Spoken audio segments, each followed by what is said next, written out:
Hey everybody, this is JDGaming welcoming you to another episode of the Best of Yu-Gi-Oh! Whether a card is somewhat unsettling or totally terrifying, this game sure is full of some weird ones, to say the least.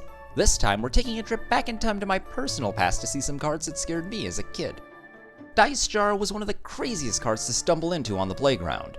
With an effect that transforms the game into a single dice battle for dominance, resolving its effect was always an adrenaline rush for both players. Complementing its absolutely abhorrent ability is a grotesque visage that single-handedly kept me from ever wanting to even experiment with the card. 𝗖𝗓𝗡𝗘𝗧 was one of the earliest cards I owned when a friend of mine introduced me to the game just after Magic Ruler had released. Fitting for a name literally referring to the Japanese belief of the power of words and supernatural chants, this creature is covered from head to toe with golden, glowing runes. It actually saw a bit of play when Rescue Rabbit ran rampant, for its ability prevented players from placing multiple monsters that shared a name into play. But when I first saw its screaming face, I felt the same sense of dread I felt from a Legend of Zelda Redead. The Wicked Worm Beast was the OG spirit monster. Back in an era where removal options were limited, a monster that could effectively leave the field to dodge everything from Fissure to Raigeki was an insanely annoying assailant. This made it the perfect bait for your opponent's trap holes and man-eater bugs before you went in with your stronger monsters. Despite its utility, I never cared for the card very much as a kid because its art was just too disturbing. It also didn't help that it was included in the starter deck 𝗖𝗢𝗡𝗡𝗘 and was one of the first cards I owned, but maybe it was for the best that it subtly set the tone for what else early Yu-Gi-Oh! Had in store. Another early monster we received in both inaugural starter decks was Mystic Clown.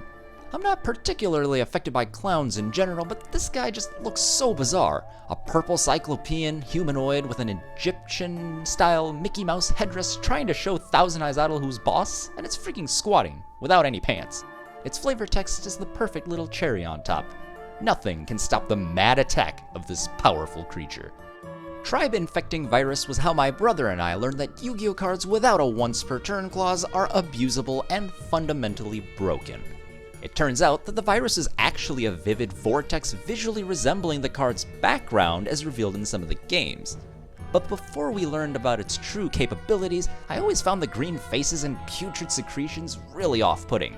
The moment I saw this bunny's face, I could instantly relate. Grave Robber's Retribution was a card my neighbor comboed with Fiend Comedian to deal massive burn damage back in the day.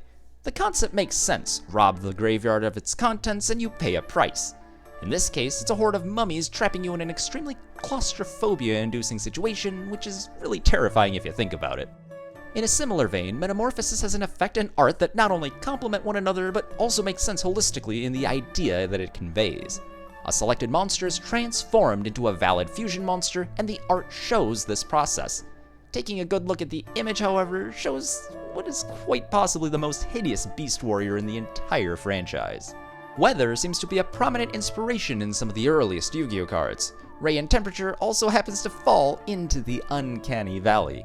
Pulling this card from a pack of Legend of Blue Eyes was always a saddening experience, not only due to what it could have been, but also because the wind guy always reminded me of those annoying jerks from Super Mario Sunshine.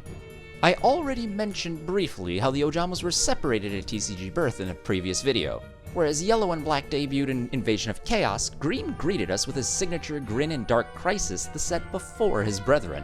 At the time, it was a baffling experience to see that he was one of the Ojama trio and trying to interpret just what happens when he gets together with his non-existent peers. And while he didn't quite scare me in the traditional sense, this guy sure wasn't something I wanted or needed to see as a kid. Our final Frightener is a normal monster whose text only adds to its presence. Ocubeam is a fuzzy fairy that I think would have been better dubbed a fiend. Despite its most prominent feature being its single red eye, it apparently uses its large eyes and ears plural to track movement.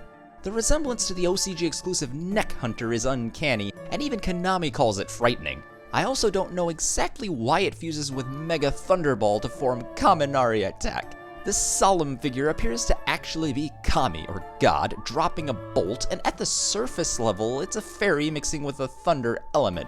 But how some big boy's beach ball mixes with this monstrosity to form Kami is anyone's guess. Maybe it's because he can see you when you're sleeping and knows when you're awake. And there you have it, 10 cards that scared me in some capacity as a kid. What cards freaked you out or just felt off to you? I'd love to hear your thoughts down below, and if you enjoyed, I invite you to check out the rest of the Best of Yu-Gi-Oh! That's the end of this video, but there's plenty more where it came from. I invite you to explore the playlists on screen to see what else I have to offer, and if you really liked what you saw today, consider subscribing to JD Gaming for more Yu-Gi-Oh videos. Thanks guys, this is JD Gaming, hope you guys enjoyed as always, and I'll see you guys next time.